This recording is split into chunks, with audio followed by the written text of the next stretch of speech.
The smaller guy always has the upside. Meek never. I don't know. What are you saying? I'm just saying.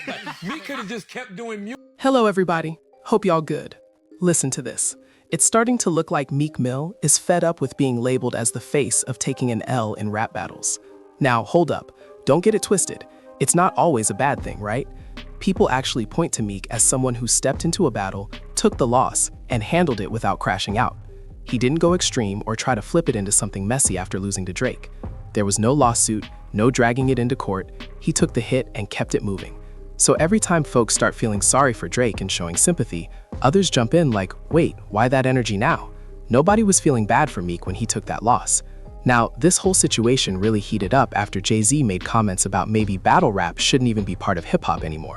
And let's be real, rappers have been going at each other for decades, dissing and competing. That's part of the culture. But after this Drake versus Kendrick Lamar situation, it feels like people are trying to rewrite the rules a little, almost like the standards are shifting just to protect certain outcomes. Then on the Brilliant Idiots podcast, Charlamagne the God had some strong words about Drake. He basically said Drake doesn't know how to move on from the battle. He even blamed Drake for why things keep escalating online every single day. According to him, if Drake lets it go, the fans will too. And here's where it gets interesting. During that same conversation, Charlamagne brought up Meek again. He used Meek as the example of someone who took a loss gracefully, but then said he never fully recovered from it. And yeah, that right there is what really sparked this whole reaction, because that's a statement a lot of people don't fully agree with. Then he went on to explain exactly what he meant, and that's where things really started to heat up. The smaller guy always has the upside. Meek never. I don't know. What are you saying? I'm just saying. Meek could have just kept doing music, but for some reason he didn't. Like, something was just off after the battle. You know what I mean? And he really, I mean, honestly, he didn't really recovered. Yeah, it's strange. Maybe he made a lot of money, though. He kind of recovered when he got with Nicki, and then it fell off again. No, they broke up right after that. I know, but he was like having songs out and everything. You know what it was with Meek, man? Meek's Achilles heel to me was actually Twitter. Yeah, for sure. And when Drake called him Twitter fingers, no, what did he say? What was it? It was Twitter fingers, yeah, right? Twitter fingers. When he called them Twitter fingers, trigger fingers turn to Twitter fingers. Trigger fingers turn to Twitter fingers, and it's just like every time Meek tweets, even now crazy, to this day, it's crazy. It's pure entertainment. And I fuck with Meek. I think Meek does a lot for his community. You know, he's been a great, symbol for the city of Philly. I love what he does with reform, but I probably would have deleted my Twitter after Twitter fingers. And just flooded the streets with nothing but music. You're forgetting the Diddy stuff too? Guys, we're insane to talk every week. What? We're insane to talk every week. But we're podcasters. Twitter, only Elon makes money. You know what I mean? Like, you could do the same talking and tweeting you could do in bars. You could just rap. You could just do it. It's a kind of crazy thing that people are actively still talking. Yeah, man. At that level. Meek should have doubled, tripled down on just rap. Just rap. Like, cause he's nice. Like, just flood the streets with music. Let social media talk. Let them be crazy. And you get off Twitter. Just give them music and keep doing. You created a song also that like Philly will play for decades. Oh my god. Like, they'll play that literally for decades. Dreams and Nightmares is like PSA level at this point. Yeah, I imagine for Philly. No, for the world. No, of course the world, but also the world also has PSA. Like I've seen Dreams and Nightmares in other countries. It's the same. No, I'm not trying to knock it. I'm just trying to say, like, the emotional connection we have for PSA, right? I'm sure Philly probably loves PSA too, and then they get Dreams and Nightmares. And if you have to ask them what we're gonna come out to, what we're gonna start with, in Philly, they're gonna go Dreams and Nightmares. Doing that shit at her wedding. What we do is wrong. Now, listen, after that clip started going viral, Meek Mill basically hit his limit. He came through like, enough is enough, stop playing with my name and put some respect on it. Then he jumped on Instagram and went on a full rant. And I gotta warn y'all, some of what he typed wasn't the cleanest or easiest to follow. But let's get into what he was trying to say. He started with, I want to make this a main post to highlight the real propaganda happening in hip-hop. Then he asked everybody to drop comments if they see how artists' brands are being downgraded and messed with while they're just trying to feed their families. He basically said, let's break this down. like he was ready to expose something. Then things got a little confusing. He mentioned rumors being boosted on a major platform with no real evidence. He also threw in something about people not using these platforms properly, but yeah, that part had folks scratching their heads. Then he asked, "Y'all see my brand heating back up now?" and told people to leave honest comments.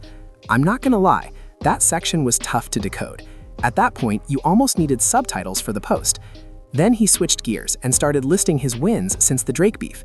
He said Tap went multiple times platinum, PETA double platinum, and Blue Notes 1 and 2 both platinum. He kept going, bringing up Uptown Vibes with Fabulous, saying that hit platinum too. Then he mentioned What's Free with Jay-Z, saying he thinks that went platinum as well. He added On Me with Cardi B, plus Scarface with Rick Ross, going gold. After that, he stacked more records like Respect the Game, 24/7, and Dangerous, saying they went platinum or double platinum. He even joked that he doesn't really keep up with plaques like that. Then he brought up albums like Championships going double platinum and Expensive Pain hitting gold, saying it wasn't marketed right after leaving labels. He even referenced things like Cybertruck and 5 a.m. in Philly, almost like reflecting on his journey. Then hold up, he took a shot that seemed aimed at Charlamagne the God. He suggested Charlamagne helped push the Meek is done narrative before, and now, according to Meek, that same energy is being flipped onto Drake. Still, he made it clear he's good with Drake and Jay-Z as far as you knows. He even told people to keep him out of that weak situation. And then he ended that part by saying he had a meeting with A16Z. So yeah, clearly he's trying to show he's still making moves behind the scenes. Then he goes on like, I found a lot of new tech deals and activations just from playing around and tweeting, almost like he's reminding people he's still making moves behind the scenes. He even paused and said he's proud of himself, which, hold up, that sounded really personal. Then he starts listing more records, saying I'm a Boss is almost platinum, 1942 Flows is platinum, and Whatever You Need with Chris Brown went platinum too. He kept stacking it up, mentioning Championships intro and Weeball, like he was building a case in real time. And then you kind of sit back like, what exactly is he getting at here? He even said we need to keep a close eye on this guy, throwing out a wild claim that he might secretly resent successful black men unless business is involved, but then added he could be wrong.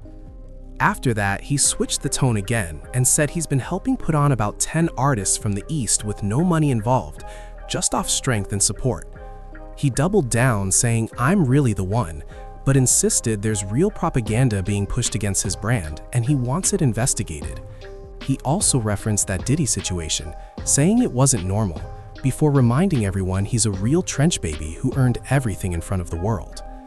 Then he got even more serious, saying he'd rather die than disrespect what he built with blood, sweat, and tears. He admitted there was a time he felt blackballed, but followed it up by saying he's a savage who still gets what he wants. Then he kept going, saying it's crazy he's the only rapper with a foundation that raised over 50 million, changing laws and helping restructure probation systems.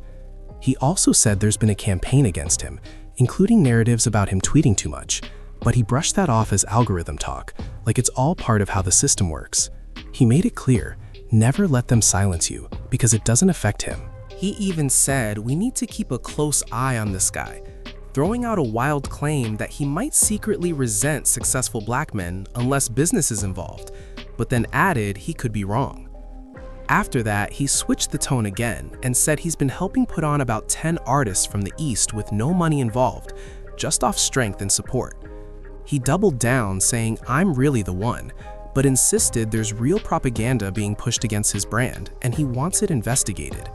He also referenced that Diddy situation, saying it wasn't normal, before reminding everyone he's a real trench baby who earned everything in front of the world. Then he got even more serious, saying he'd rather die than disrespect what he built with blood, sweat, and tears. He admitted there was a time he felt blackballed, but followed it up by saying he's a savage who still gets what he wants. Then he kept going, saying it's crazy he's the only rapper with a foundation that raised over 50 million, changing laws and helping restructure probation systems. He also said there's been a campaign against him, including narratives about him tweeting too much, but he brushed that off as algorithm talk, like it's all part of how the system works. He made it clear, never let them silence you, because it doesn't affect him. He ended that energy with, I'm the one, but y'all already know that. So yeah, when you really break it down, Meek Mill is basically saying, since the Drake beef, I've still been winning. My records still hit, and no matter what's being pushed against me, I'm still standing. And honestly, I can't even blame him for responding like that. If you feel like people are constantly trying to downplay your career, yeah, you gotta talk your talk and remind them. But But at the same time, every time he brings up propaganda or the algorithm being against him, it does come off like he might be stuck in his own bubble, because the reality is Charlamagne the God isn't the only one with that opinion. A lot of people feel like after the Drake battle, things just didn't hit the same for him. That doesn't mean he fell off or started making bad music. It just means the perception shifted. The way people looked at him in 2012 is not the same way they see him in 2026. And to be fair, that's normal. In rap battles, just like in sports, whether it's boxing or basketball, once people see you lose, the perception changes until you prove otherwise again. It doesn't always mean you're being targeted. Sometimes it's just how the game works. But I want to know what y'all think about his response to Charlamagne. Drop it in the comments and don't forget to subscribe to the channel.